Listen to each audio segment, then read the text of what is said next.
It's August in Bloomington, a time when the annual influx of new residents reminds us of housing issues here in the city. Most people know that housing, and in particular affordable housing, is a challenge in Bloomington. So today we're taking a look at our city's shortage of affordable housing and sharing some updates on a number of strategies that the city has implemented.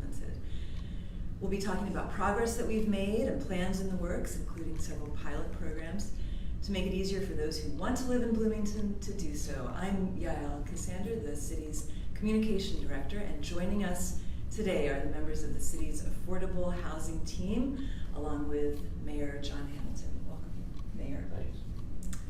I'd also like to introduce the members of the conversation today. With us here to my right are Doris Sims, the director of the Housing and Neighborhood Development Department at the city. We also have Alex Crowley, who's the director of Economic and Sustainable Development Department. We have Terri Porter, the director of Planning and Transportation in the city.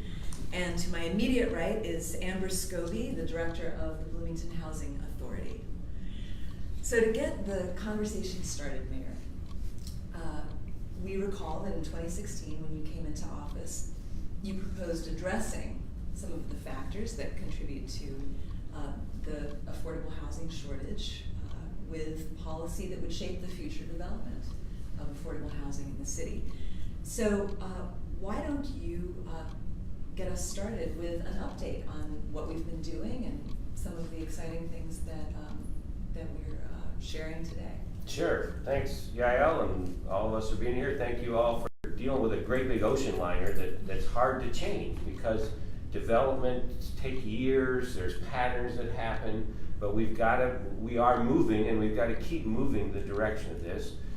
But you also hear individual stories. You know, I still remember when we heard from a college student who contacted our office and said, "Can I live in my car for the rest of this semester because I can't make rent and tuition?" Heartbreaking. We know that happens. We know there are many, many people in Bloomington who are spending way more of their income on housing than they should be.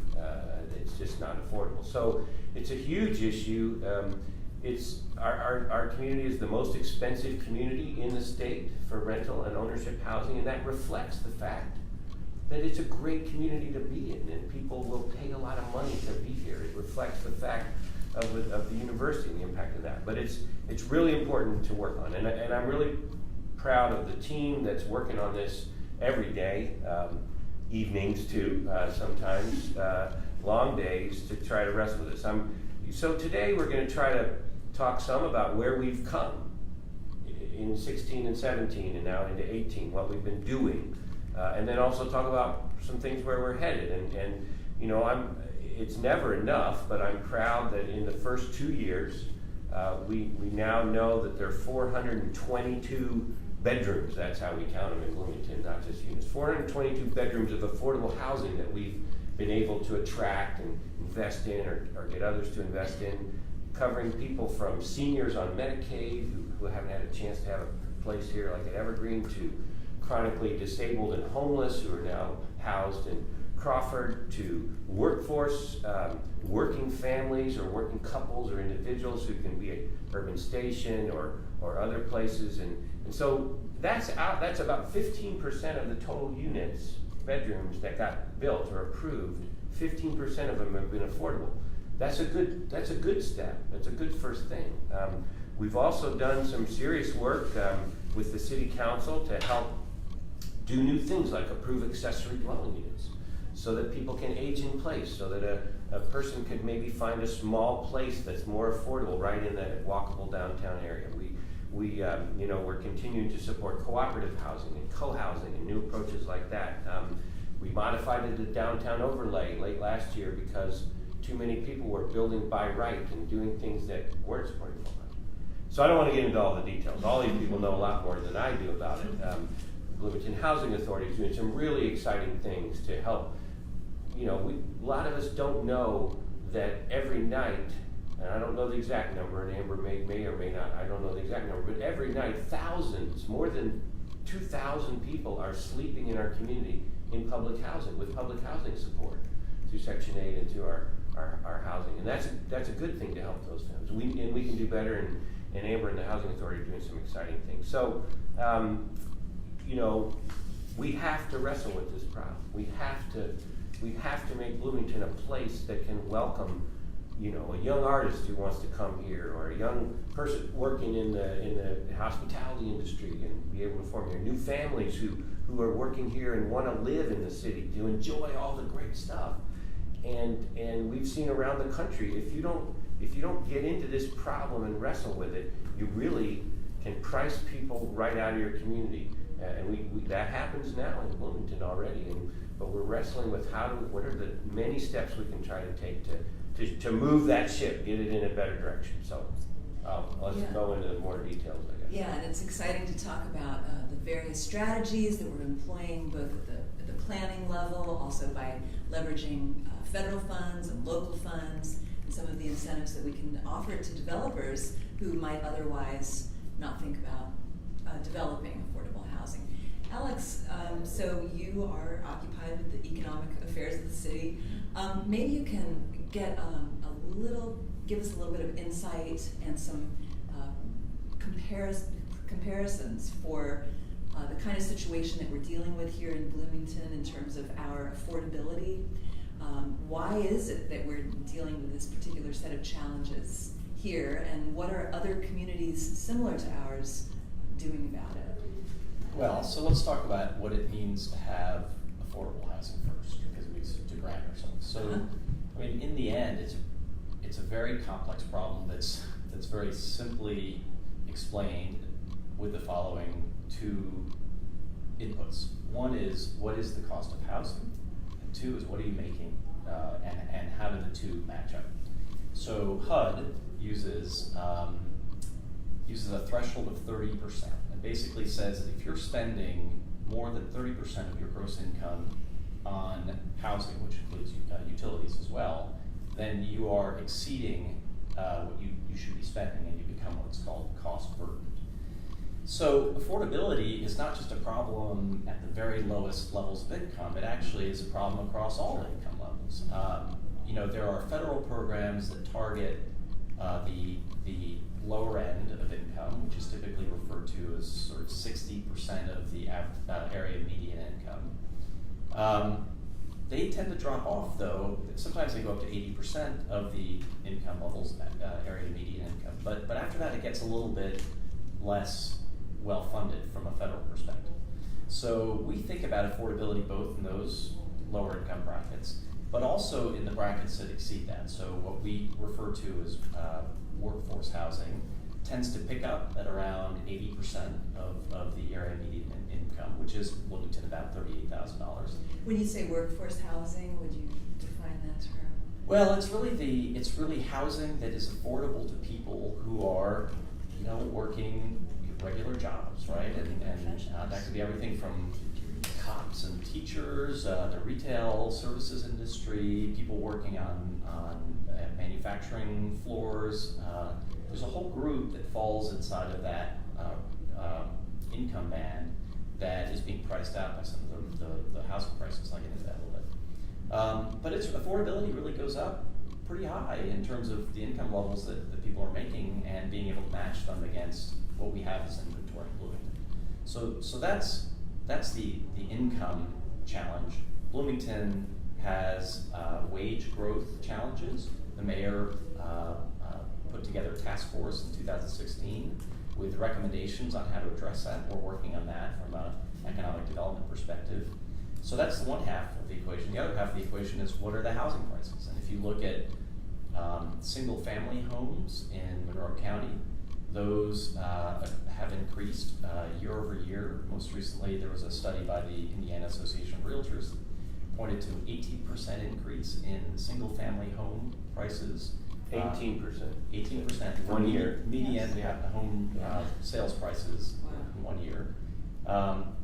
So we on the rental side, because of the student population, among other things, rental. So that's the home prices, single family home prices. Rental prices for apartments are much more elevated than any other market in the state. So we have a very expensive home and apartment market.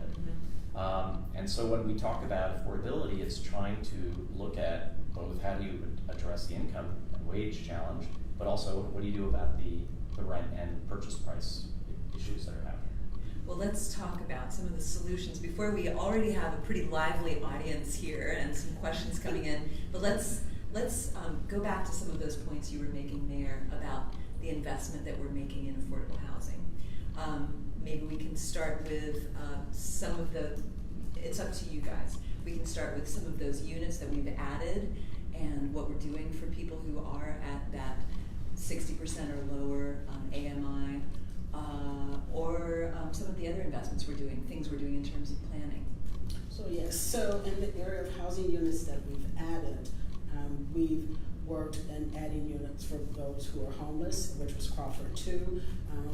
The Housing Neighborhood Development Department, the HAND department is are well known, help with our home dollars, which is our home investment partnership dollars that we receive from the federal government to provide assistance to developers to build affordable housing within our community. So we assisted with Crawford 1, which was built south of town, and it was such a success that we helped with the building of Crawford 2, which is 34 units for those who are chronically homeless within our community. And they are always at 100% occupancy with that. We also assisted with PEDCOR, which is building Beeline Heights right off of Rogers Street or North Rogers Street, and that's going to be an affordable housing development that's close to our downtown area for low-income people, which is a great investment in our community because people can walk to our downtown. We know we have one of the most lively downtowns, and so that would be a great investment within walking distance of downtown, within supermarkets. So that's a great investment that we've actually done as well. And then Evergreen Village, which is for senior housing. It's 115 studio and one-bedroom apartments that are on the south side of town. And senior housing is something that we haven't seen in our community in a while. So that was very well received, and this will allow our seniors to age in place and to have their own housing units, to be able to age without being, and it's an assisted living, so there are other services that are being offered on site that will assist the seniors as they age in place. And Doris, that, I think Evergreen also it's unusual in accepting Medicaid, which means a lot of low-income seniors will be able to live here in Bloomington that they often just couldn't do it before. Right. House, not having available long-term housing. Yeah. And as Alex said, there's the workforce housing, which is people who are between 81% or 120% of median. And we kind of look at workforce housing as the housing for people who have housing that is not subsidized. Usually, federal programs subsidize housing for people who are 80% or less of median income, but there's nothing in between those, between 81 and 120%. So we're working with our Affordable Housing Committee of trying to get more commitments of housing developers to provide that type of housing within their development. And we've been successful with a couple of projects, one being Urban Station. We have 10 units there, 5 one-bedroom apartments as well as 5 two-bedroom apartments. We have worked with Park South, which is a development off a hillside where we have 4 units of efficiency apartments, and with Adams Village, which is a development that will happen on the south side of town that is under construction. There's also this one coming in, Union at Crescent, is that right? Yes, so that is another affordable housing project where we've worked to get affordability for a longer period of term, up to from 50 to 99 years for those units to remain affordable within the community. So we're continually working to bring developments either on site, with new developments, or to provide contributions to help us to build affordable housing. And one of the ways we've been able to do that is with our housing funds. Right, and we'll talk in just a moment more about how you do manage to persuade developers who could build anything they want to provide housing at this particular price point. I do feel like we do have a very active audience, and I want to at least to get a few of these questions in for our panel. The first one comes from Allison, and I apologize if you guys haven't been able to hear us. We'll all speak more loudly. Let's see, Allison says, people are already being priced out of Bloomington. the constant approval of luxury housing is pushing people out. And so there's not really question, but that's her comment. Well, I agree. I mean, I think it is a real issue. That is one of the main reasons that we changed the downtown overlay last year, because we were seeing, in a way, what we call by right development, meaning the developer or owner of a piece of property doesn't need to get particular approvals on height or density to build what they want to build. There's still some requirements of setbacks and styles and other things, but ultimately they can build the building of the size and scope that they want. So last year, with the city council support, we actually lowered the by right authority in the city. Developers didn't like that. It reduced their ability to do what they wanted in order to require that those developers work with the city to create more affordable housing. You know, property owners will buy property and develop it as allowed to develop. That happens in an attractive market. So our job in the city and as the community is to figure out how do we channel that investment to help create more opportunities for others. It's also why I think we support things like, you know, co-housing and new styles of housing that can put more units in one space that are targeting areas that we want other than luxury housing. I don't know if others. No, it's Yeah, a very difficult balance because we have such a strong market for market rate rental housing. And with all the amenities, yes, that can be determined as luxury housing. But how do you strike the balance? Because empirical data that's coming forward really suggests that to address affordable housing, we've got to increase our affordability stock or housing stock in general. We've got to have more units on the ground, and the pressure for these market rate units and trying to balance that with developing more affordable units throughout the city, downtown and everywhere else, for people who are working, for people who need lower income. That's really the struggle, and it's not Bloomington's struggle alone.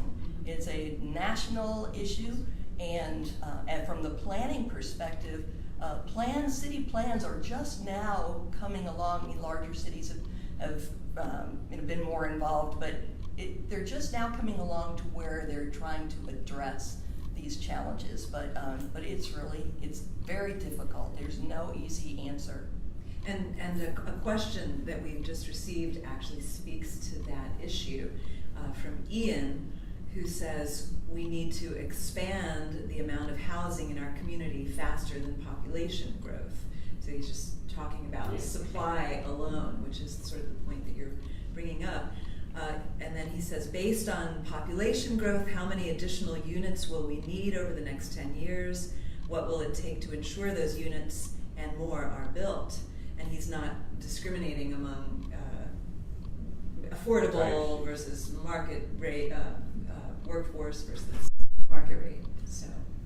So there is some data in the comp plan, I think, about that. I would just note, just as a benchmark, our pattern over the last decade or so has been about 1,000 people a year increasing in Bloomington, part student growth, part other resident growth.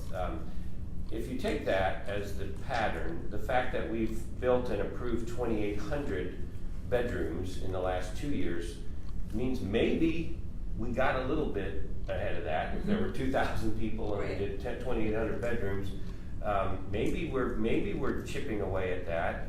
The affordability of 400 plus of them is important, but we did have a number in there. I think projecting what we need. It's projecting out to 2040, which sounds like, wow, that's a long time in the future, but it's really 21 years away. We consider it 2019.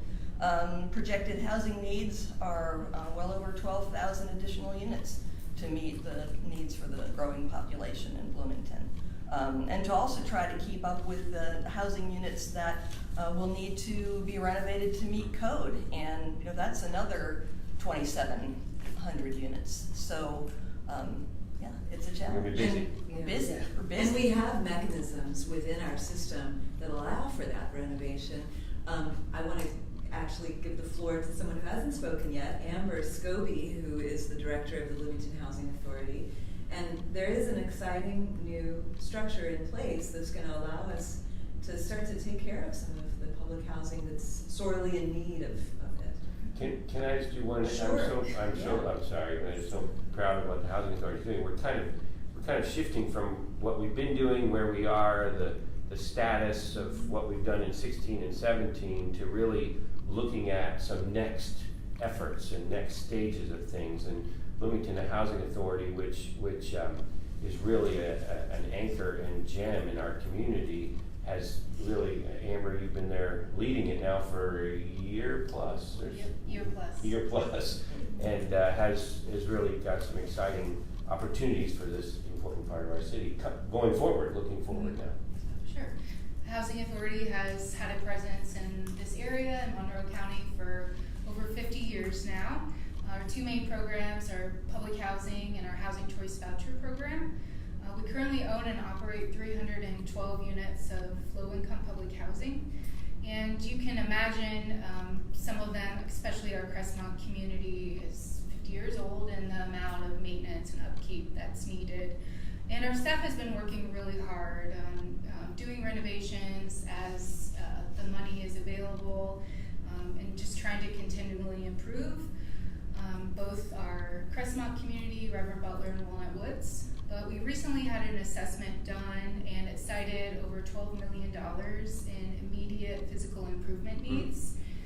But on the flip side, we're mainly funded by the U.S. Department of Housing and Urban Development, and they're giving us about, on average, $500,000 each year for physical improvement needs, which sounds like a lot, but when you compare it to the $12 million in immediate need, you know, it'll take us 24, 25 years to do just those improvements that we see needed today, not really looking out to the future. So our key leadership staff, our Board of Commissioners just feel like this isn't sustainable for us to be able to offer good quality public housing to our community.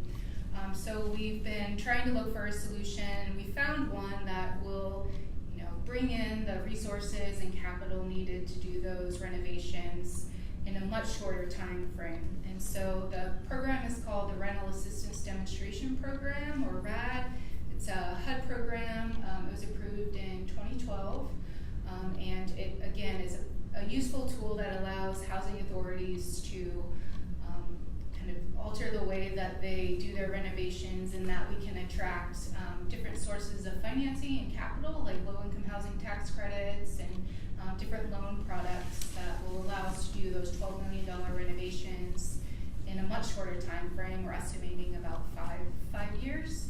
It also changes us to a Section 8 funding platform, which is a lot more stable and predictable, and increased funding as compared to public housing operating subsidy. So we're really excited about this opportunity that it brings, some resident protections. Our residents are all really excited about better quality units to come as well. That's just a huge deal when you think about many of our viewers have been through Crestmont and Walnut Woods and others, these public housing areas, and what this means is those 300 families in the next few years will be able to get better quality housing, improved, rehabilitated, rather than dragging on for 2+ decades and waiting to improve this stuff. Yeah. It's a really important investment for people who depend upon this for safe and decent housing here. And the financial operations of our agency as a whole, it's on a much more stable funding platform. We're a lot more resilient. We're not as dependent on whatever Congress decides to appropriate in terms of funding. So we feel like we're also more in control of our own destiny, because we want to be around for the next generations to come that need the housing that we offer. We primarily serve extremely low income families, disabled, elderly. There's a lot of kids that live in our units. So when there is a housing shortage and what the market pressure is doing right now in Bloomington, it really does impact those that we serve, and sometimes they're the most vulnerable. So we have so many questions here from our audience. Thank you so much for watching today. We're talking about affordable housing today in this town hall, and thanks for being part of the conversation. This is a question from Deborah, and it might be something that you can speak to, Terri. What kinds of regulatory barriers are there that make it challenging to build more affordable housing? How can those barriers be reduced, Deborah asks. Well, that's a great question, Deborah, and we are working on that as we speak. It's, again, a balance of regulatory versus opening up the floodgates. So, because we're not talking about something that if we make a mistake and something gets built in 5 years that we can erase. I mean, we're stuck for 30, 50 years. So it's a very careful decision-making process. But we are looking at ways, I held this up before, the comprehensive plan, this can be yours. If you're watching on Facebook, you have access to the internet and you can get this online. Just go free. We link to it in the comments. Just Google City of Bloomington Comprehensive Plan and you'll come right to the link for this document. And Terri, this updates a plan that was in place back in 2002, right? So this is significant. Kind of old. It significant updates. It was 16 years old. It updates the growth policies plan. It was just adopted in March of this year, so this is a very new document. There's a lot in here, and I would just say in general, if you want an understanding of a city's goals and their values, look for their comprehensive plan, because that's where it is. That's where they will list out what they value, and we're very proud of this document. This document goes into detail of what we're trying to put in place and what we're trying to change to make affordable housing more possible and to integrate it into the fabric of our community and our land use decisions as well. Yeah. So yeah, I mean, the city council approves this plan. They did a lot of amending to it. It goes More through the than plan 500 commission. amendments. You count it. Goes through the plan commission and city council. But the basics of the question really hit a lot of other things, like, you know, if the city can get control of land, if we can own land, that lets us make affordable housing more possible, because you can take the cost of land out, which is high cost in Bloomington. So that's, for example, why the purchase of the current hospital site, 24 acres there, that the city is contracted to buy at a very steep discount, is going to let us control that land and maybe dedicate substantial parts of that to create affordability by making it cheaper. Because affordability requires cheaper rents, which means you got to lower costs somewhere or you've got to increase subsidy. So subsidy is one way for us to do that, and we may talk about other things we're doing in that regard. Another one, though, and this is a big debate in the community. If you have a piece of property and you want more affordability there, one basic regulatory question is, well, how many units can you build there? Because if you can only build 1 unit on a 1 acre piece of property, that's going to be expensive. That's limiting. If you can build 50 units on there, then those are going to be less affordable. But the people right next to it care a lot about what happens on that acre. And the choice our communities, and many communities have to make, is how do we trade, how do we balance density, height, type of construction with the affordability? And that's a big issue in our community, and so we're always wrestling. Yeah, as we mentioned earlier, some developments, some plans that we've explored and are in fact implementing and approving are the ADUs, the accessory dwelling units, and the pocket neighborhoods. Right. So increasing that density, allowing that density to be increased is happening. So we're exploring that. Or the debate, right? Don't we have a debate that's going to go on now about whether you can do a duplex or a triplex or a fourplex where you otherwise could do one? And different people feel differently about that. And you know, I think one of the challenges for our community is how open are we? How open are we to letting more people enjoy this quality of life in different ways? You know, many of our traditional neighborhoods are pretty mixed with single family housing, density of multifamily, all kind of mixed in. And as it grew, the city had that mixture where you had duplexes or fourplexes or an 8-unit apartment building next to a single family home. We haven't tended to do that lately since World War II, kind of, and this is a big question about how do we want the city to develop? Right. There's also, I think, one other thing which is a little bit more inside of our control, which is the hidden cost of development that comes from lack of predictability in the process. And those translate, we've got very seasoned and professional developers, both local developers and people from out of town who are interested in building in Bloomington. And I think that the extent to which we can, and part of the UDO process that Terri's working on is really focused on this, is to eliminate the lack of predictability to the extent possible, so that the hidden cost of that delay that happens as a result of lack of predictability can be eliminated in the development. What that does is it actually literally lowers the price of development, which then allows for rents to be potentially lower, right? It makes a development possible sometimes that would otherwise not be possible. Yeah, great point. And our listeners are coming up with some great points too. A lot of folks asking about alternatives to there. Someone else is asking, Sarah asks, as the land value of property skyrockets, regardless of the conditions of the home, property taxes and insurance rates are rising in concert and driving up the cost of home ownership and rental property. Does the city have a plan to address the subpar condition of many rental properties as they increase in price? Another tough question. Yeah, that is a tough Well, question. as the director of housing and neighborhood development, I would like to think that we don't have subpar rental housing because we have a rental inspection program. And in case the audience member doesn't know, that every rental unit within the corporate limits of the city is required to be inspected on an either 3, 4, or 5 year basis to make sure that they're decent, safe, and sanitary housing. So if you run across any, do call our department, 812-349-3401. But I think, other than that, in the hand department, we also have various federal programs that we implement, particularly our community development block grant program and our home dollars that I mentioned earlier, where we utilize those dollars we can loan them to investor owners of properties or just homeowners to fix up their properties to make sure that they're not substandard properties that are in our community. And of course, as anything, as property gets older and ages, it needs more work needs to be done.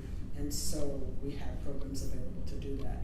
We also offer a down payment and closing cost assistance program for low-income potential home buyers. We have a home buying class to help demystify the home buying process, and it's all based upon the income guidelines that Alex talked about earlier. But if they qualify, they can apply through our department for down payment and closing cost assistance.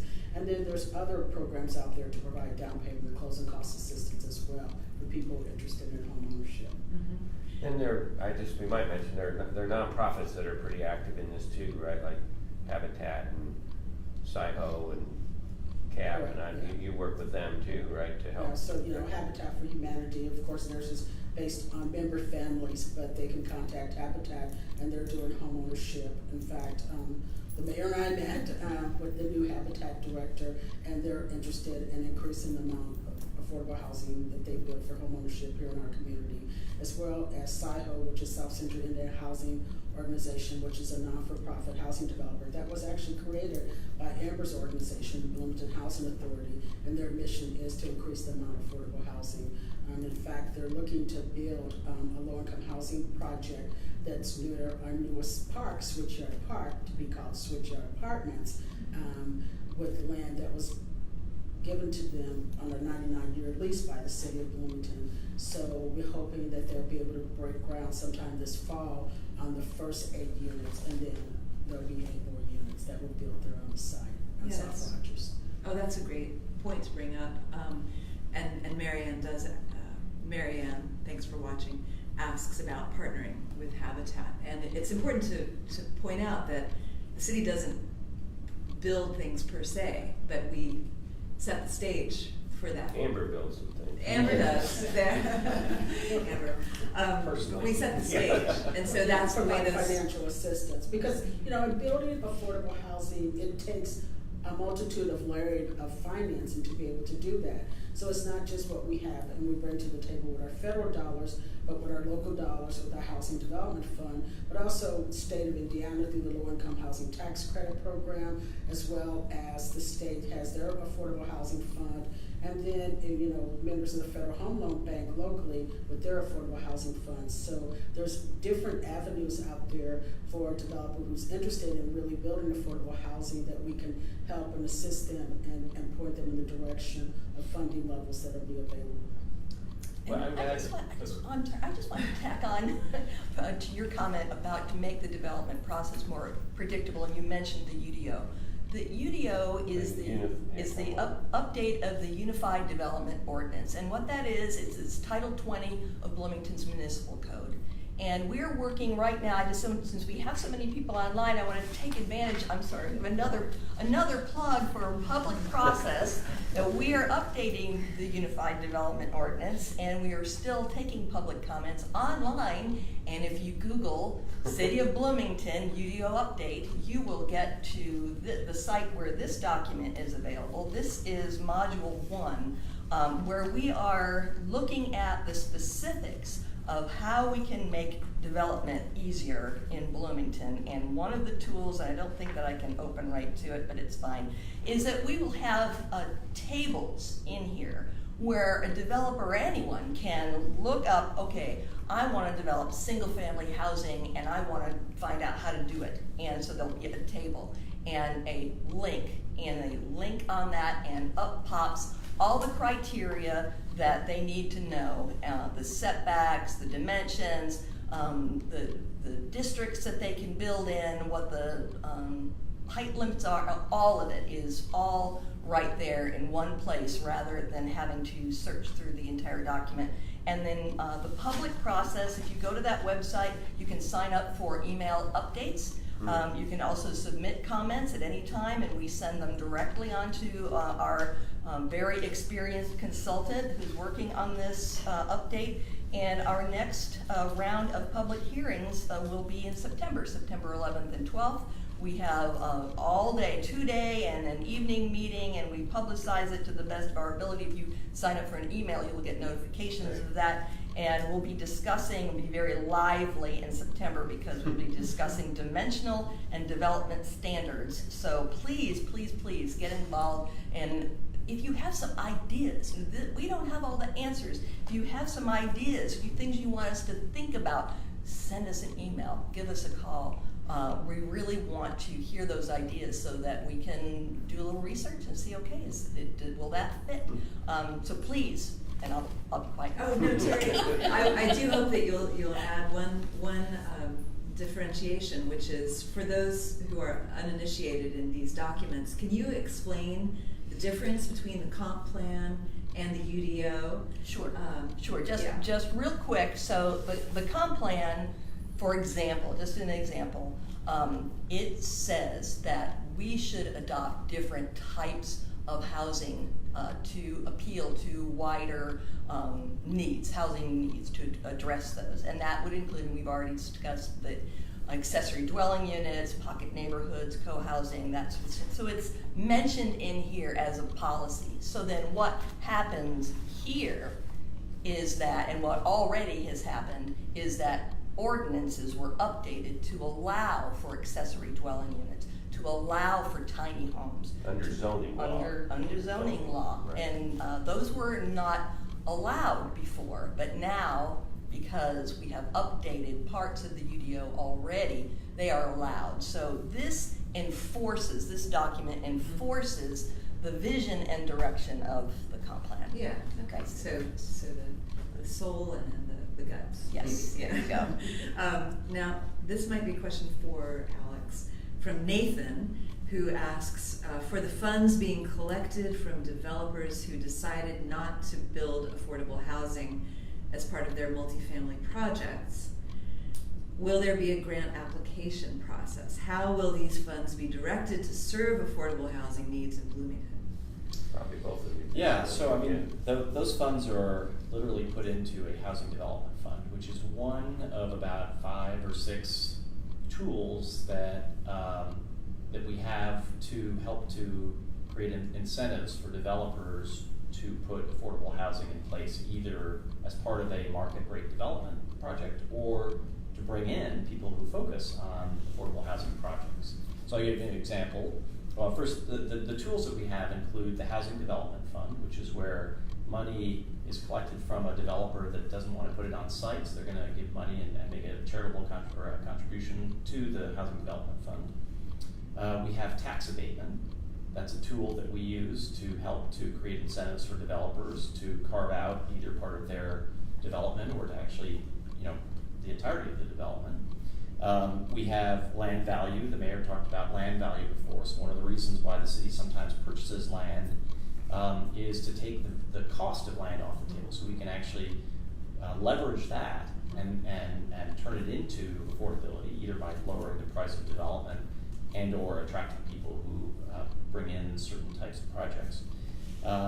There are home dollars, which are through HUD, which are sometimes packaged together as part of a local incentive package, and those are technically loans, but often are forgivable loans depending on how the developer performs against the loan requirements. There are vouchers that Amber's group puts out, so that can be part of a local incentive. And then there are things that we have used less of, but they're out there, things like tax increment financing dollars, which have a very limited use, but that's a potential way to incentivize certain types of outcomes that we would want. There have been uses in the single family world to actually waive utility hookup fees. So that's a way to lower some costs for what traditionally have been single family incentives. And then we're starting to really work very aggressively on community development financial institution money, which is outside money that is used to help finance projects that are harder to finance than traditional banks might be willing to do. So by using local dollars, we can attract outside capital that is really designed to help things like affordable housing or small businesses or community centers, and we can use our local monies and we can start to attract that capital as well. So I wonder if I can ask Doris, you kind of run that fund. You get applications, right? We really welcome them on a rolling basis, right? We try to make it as flexible as we can for people to bring projects to us, to the fund, right? So as the mayor stated, the Housing Development Fund was created in 2016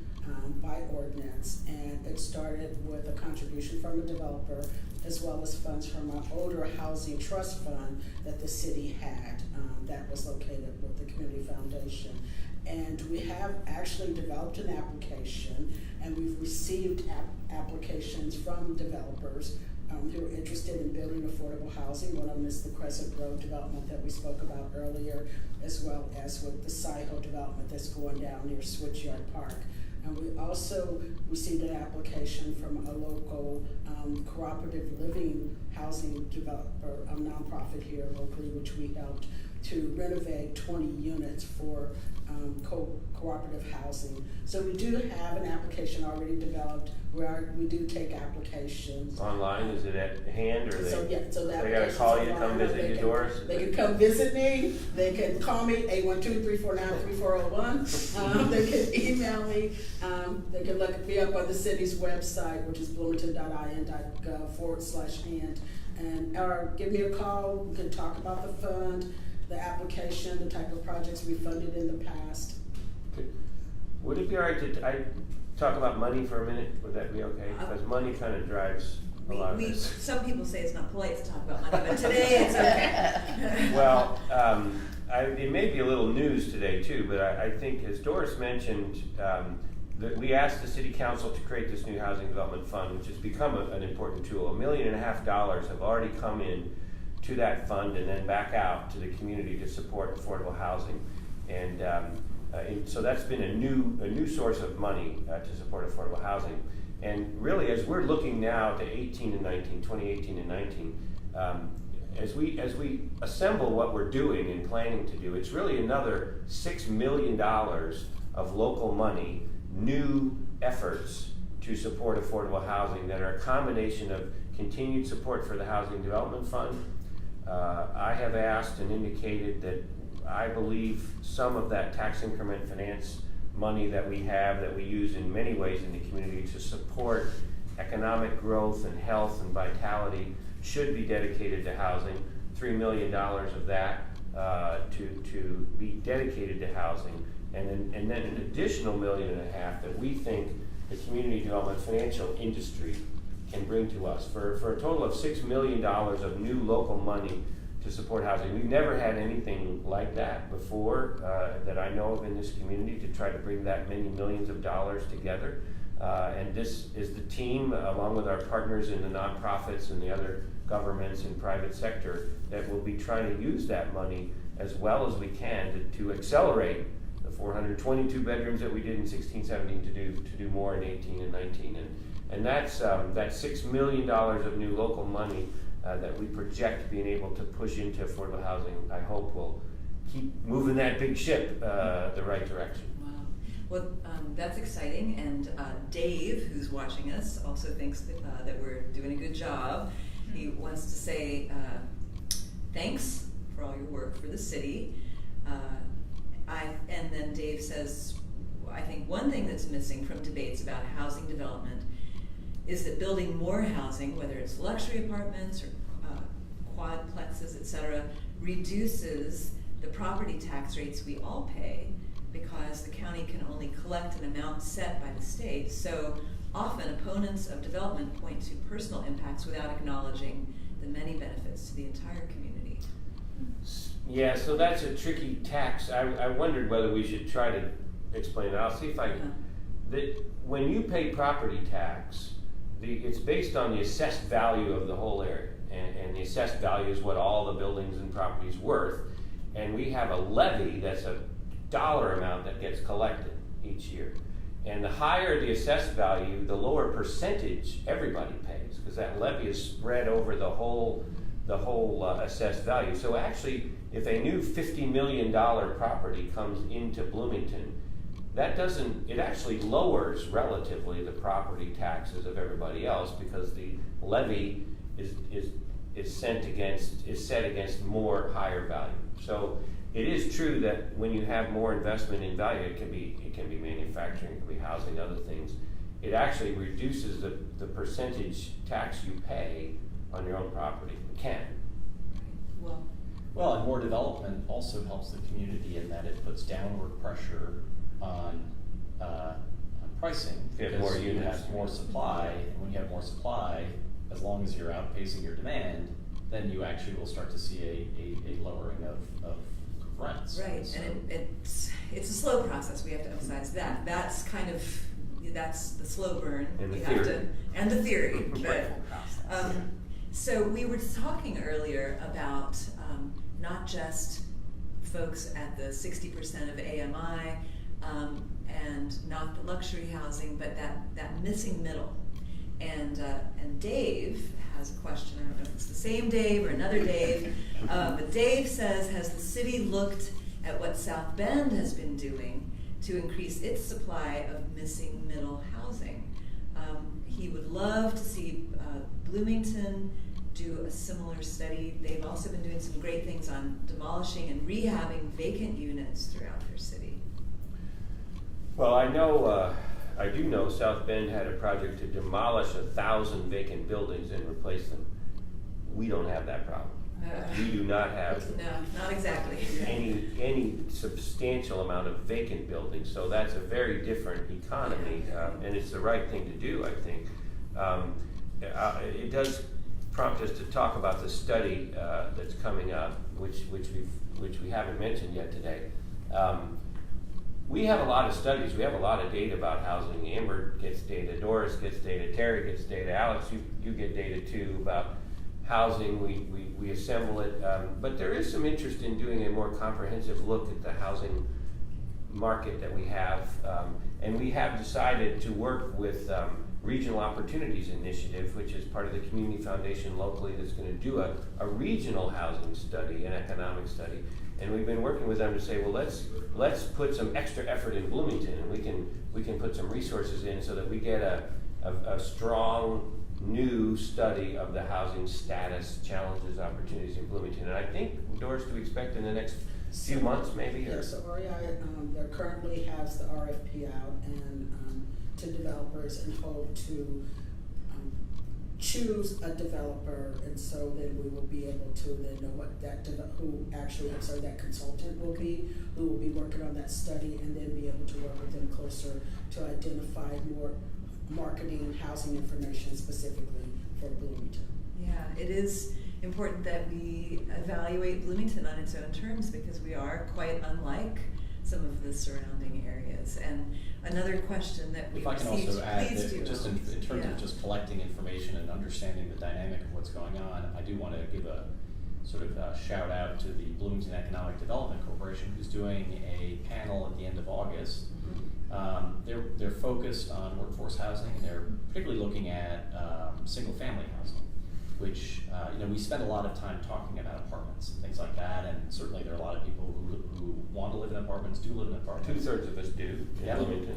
But there are a lot of people who want to live in homes and want to have a little backyard and want to have starter homes, that sort of thing. So they are going to be they're going to look very closely at that dynamic, both from a banking perspective, developer perspective, real estate perspective, et cetera. And that ties very well to some of the work that's being done at the city when it comes to tracts of land that are currently undeveloped and the potential for how those might be developed in a combination of single family and multi-family ways. But I did want to raise that because that'll be a very interesting look into what's happening in that side of the market. Yeah, that's August 22nd. 29th, I thought. I think Okay, we'll have to look that up, the I'll economic check. development. I'll check while we're at it. I don't know my calendar. All right. Keep going. We have such an active audience today, and you were speaking, it's important to remember that, as you said, 2/3 of us live in apartments here in town, and some people prefer to live in rentals for the long term. So Joe asks, is there anything to be done with regards to long-term rentals to reward long-term residents who may not be interested in home ownership at this time, or to incentivize retention of long-term tenants in a way that controls rental prices for tenants? We hear about rent control in big cities. I guess he's wondering whether we are exploring that idea here. It is August 29th, just checked, Okay. 8:30 at the convention center, so Wednesday the 29th. Rent control is illegal in Indiana. State legislature does a lot of things to stop us from directing our housing the way we want. Doris mentioned we have a rental inspection program. That's only allowed because we've had it for so long that they couldn't prohibit it. They grandfathered us in, but they've stopped other people from doing that housing. They've just this last year prohibited inclusionary zoning, which is a strategy often used in communities like ours around the country, and they do not allow rent control. So, we need to focus locally, and we do focus locally on doing everything we can to help people with that. But Well, it sounds like that's sort of out of our control at this point. can I just follow up one thing too? Absolutely. I know we have so much We to talk do, about. and we have a lot of I people know, watching but apparently. I'm This is sorry, a but- very hot topic. But this issue also of really thinking about where is the change going to happen in Bloomington, it helps us think about when we buy the property at the hospital, the 24 acres, that's a huge opportunity to think about creating affordable community. That's going to be a big community process to do that. We have 12 acres that the city owns, that the community owns in the Trades District, where we know we're going to see job growth happen, but we also, with PedCore is already there, low-income housing, another choice for the community to make about where and how we want that affordability to be built in. There's also, we think there's a several 100-acre tract west of Switchyard Park, southwest of Catalent, what used to be Cook Pharmaca, several 100 acres, the biggest undeveloped area of the city, that right now we're working to think about how should that develop. Some of that's publicly owned. County owns 90 acres. A lot of it's privately owned. But that's a community process. It's going to be part of the UDO and part of the planning to think how do we create new neighborhoods that will help meet these needs, and that's a really exciting opportunity to have all of that lined up, the hospital, the Trades District, the area of Sudbury Farms in there, and then right around Switchyard Park, we bought a couple pieces of property to say, let's get the right kind of housing going in there, and we welcome public input about how to do that best. Yes, it's a great opportunity to be intentional about our growth. Yeah.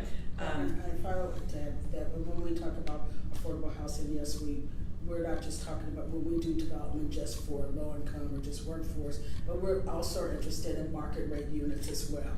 Yeah. You know, because it's just that whole combination of different housing that's affordable for everyone across the spectrum of Bloomington. That's what's important.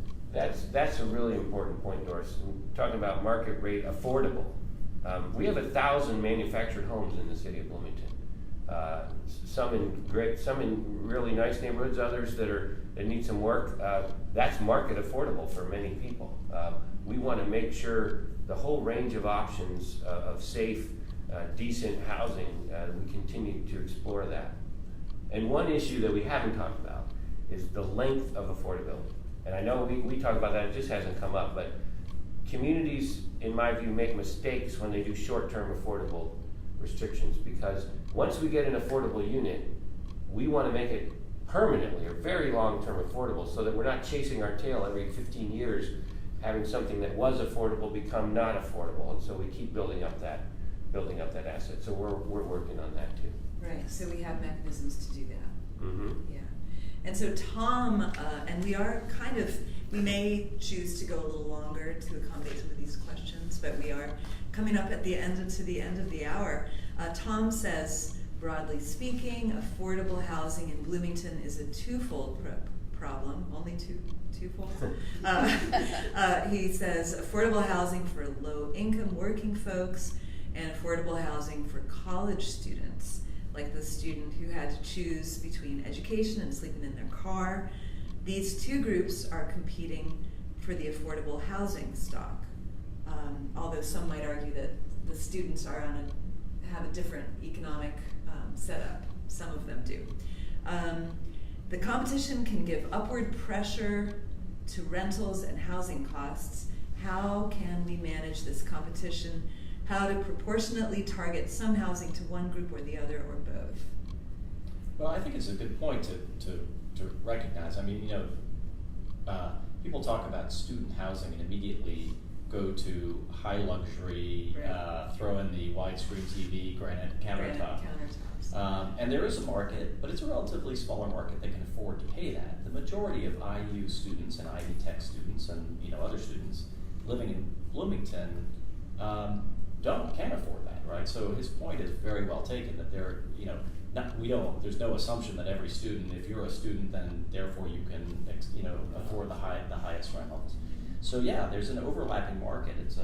There are almost two markets, but they overlap. So you have a student market and you have a non-student market, and that overlap is where they're competing for the same housing stock that can kind of go either way, and that's where the elevation of rent becomes the most challenging, because there's that competition between the two markets on the same potential unit. We see that in houses that flip-flop between being rental homes to students and either home-owned or rental homes to families, and it'll sometimes go back and forth every couple of years. We have characterizations that aren't often correct, Amber. I'm sure a lot of the people in public housing are employed, are working, right? That you have, and just need that help because they're not making enough money. Mm-hmm. Yeah, we serve seniors on a fixed income, those with a disability. About a third of our families are employed, raising kids in public housing, and also folks in our Housing Choice Voucher program. It's, again, all different types. No family, no household is the same. So it's a wide range. Yeah, so Sarah asks, it speaks to this, the wages in Bloomington. Sarah says, your website indicates that the living wage in Bloomington is $12.83 an hour, yet many non-students work for wages much lower than this. How and where did you develop that wage figure, and does it take into consideration the monumental rise in housing costs that Bloomington has experienced in the last 5 years? How can the city address stagnating wage growth among the service sector? Well, that's actually one of the biggest reasons that affordable housing is such a national issue, is that wage rates have not kept up with the cost of housing. So, It might be worth a little note of, as you said, Terry, that our country over the last generation has seen wealth and income concentrate at a high level, very small numbers percentage-wise of people. And as you said, the real wage for working people in America hasn't changed for like 30 years. Yeah. Whereas housing prices have gone up, I think I saw 30%, let's say. Real housing prices up, wages not going up. It creates this huge Yes, it has. pressure. And some of that's national trends that, you know, the tax system and the federal government, we could go into a lot of that Yeah. right now, which I won't, but that definitely affects our housing market. And we do, of course, have the wage growth task force here at the city, one of your 2016 initiatives. So we are looking at that specifically here in town. And the way to start to look at that, and the way to address, you know, and the recommendations that are going, that come out of that and other programs that are in place, look at, you know, the both retaining and growing small and mid-sized companies and large companies that are in Bloomington, helping them succeed, getting out of their way sometimes and helping them succeed, cultivating companies that may be interested in moving to Bloomington, and there are some that are out there, and in fact, that it's interesting to see how that may be increasing, and then also, you know, helping to grow the new economy, which is and helping the city as a whole embrace the new economy, which really is not the only future for Bloomington, but it is a significant and interesting way to cultivate new companies and grow Wage growth, employment. wage growth. Wage. Doris, the living wage, so we do review that, and that is, it does reflect housing costs, right? So it does. The living wage is calculated each year by Alex's department. The living wage takes into a combination of housing cost as well as wages, as well as other type of benefits that comes with it, maybe health insurance and those other type of benefits that are offered. You know, and it's been in place probably for about 10 years. So I think that maybe it's time to take a look at what we consider the living wage for Bloomington. And still, it would, even if someone was making the living wage, it still is a low wage, as Terri has mentioned, at $12.43. And just a reminder, the state legislature does not allow any city in Indiana to create its own minimum wage. By state law, we are not allowed to do that. So the living wages are the best we can do to try to support that and use it for city contracts and others. One thing the city did as an employer is everybody makes at least $15 an hour who works in any full-time or permanent part-time position with the city to try to help deal with this too. And I hope other employers can do that. And the programs that the Housing Authority offers, especially the Housing Choice Voucher Program, those participating pay 30% of their income towards rent, and then the funding that we receive from HUD makes up the difference to pay that rent amount that's asked by the landlord. So it really is designed for folks who are income eligible and can't pay some of the higher rents, that we can make up that gap. Yeah, so we have a lot of mechanisms like that. We are really out of time, and we've had such a great conversation. Thank you so much for watching today, and remember, this conversation will be archived online, so you can watch it later and refer your friends to it.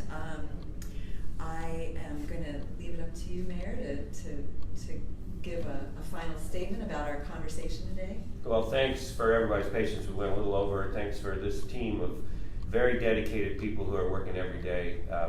We're trying to move this big ship that is hard to move, but help from the community is important to talk about this issue, to bring the stories that say how important affordability is for each of us, for you, for your friends, your family, because shifting this ship is hard work, new money, new programs, working with City Council, working with our partners, and I just think the future of our city depends on it. We've got to be a city that works for people from all walks of life who can come here, live here, play, raise families, study, and retire.